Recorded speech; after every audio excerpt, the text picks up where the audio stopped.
আসসালামু আলাইকুম। সবাই কেমন আছেন?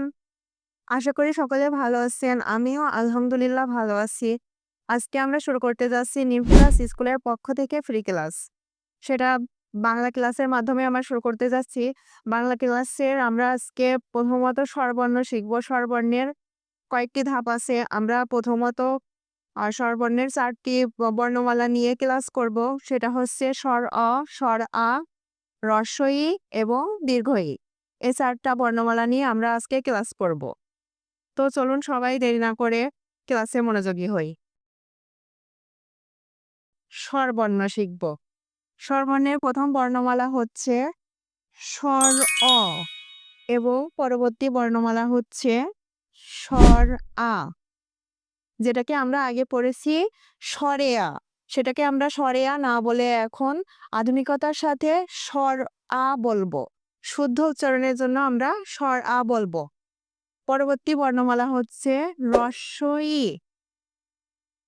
এবং তার পরবর্তী বর্ণমালা হচ্ছে দীর্ঘ ই।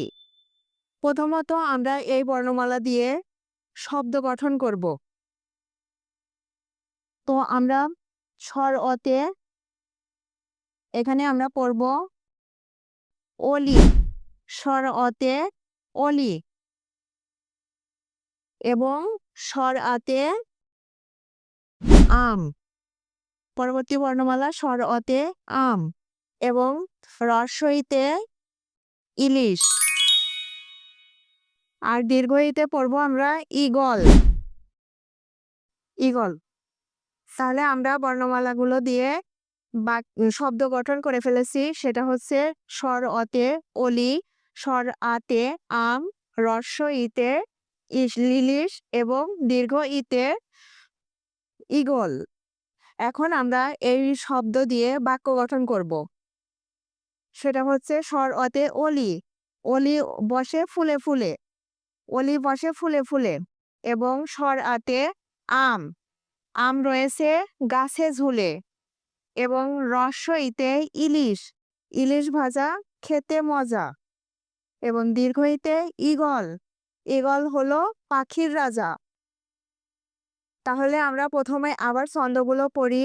সেটা হচ্ছে স্বর অতে অলি, অলি বসে ফুলে ফুলে এবং স্বর আতে আম।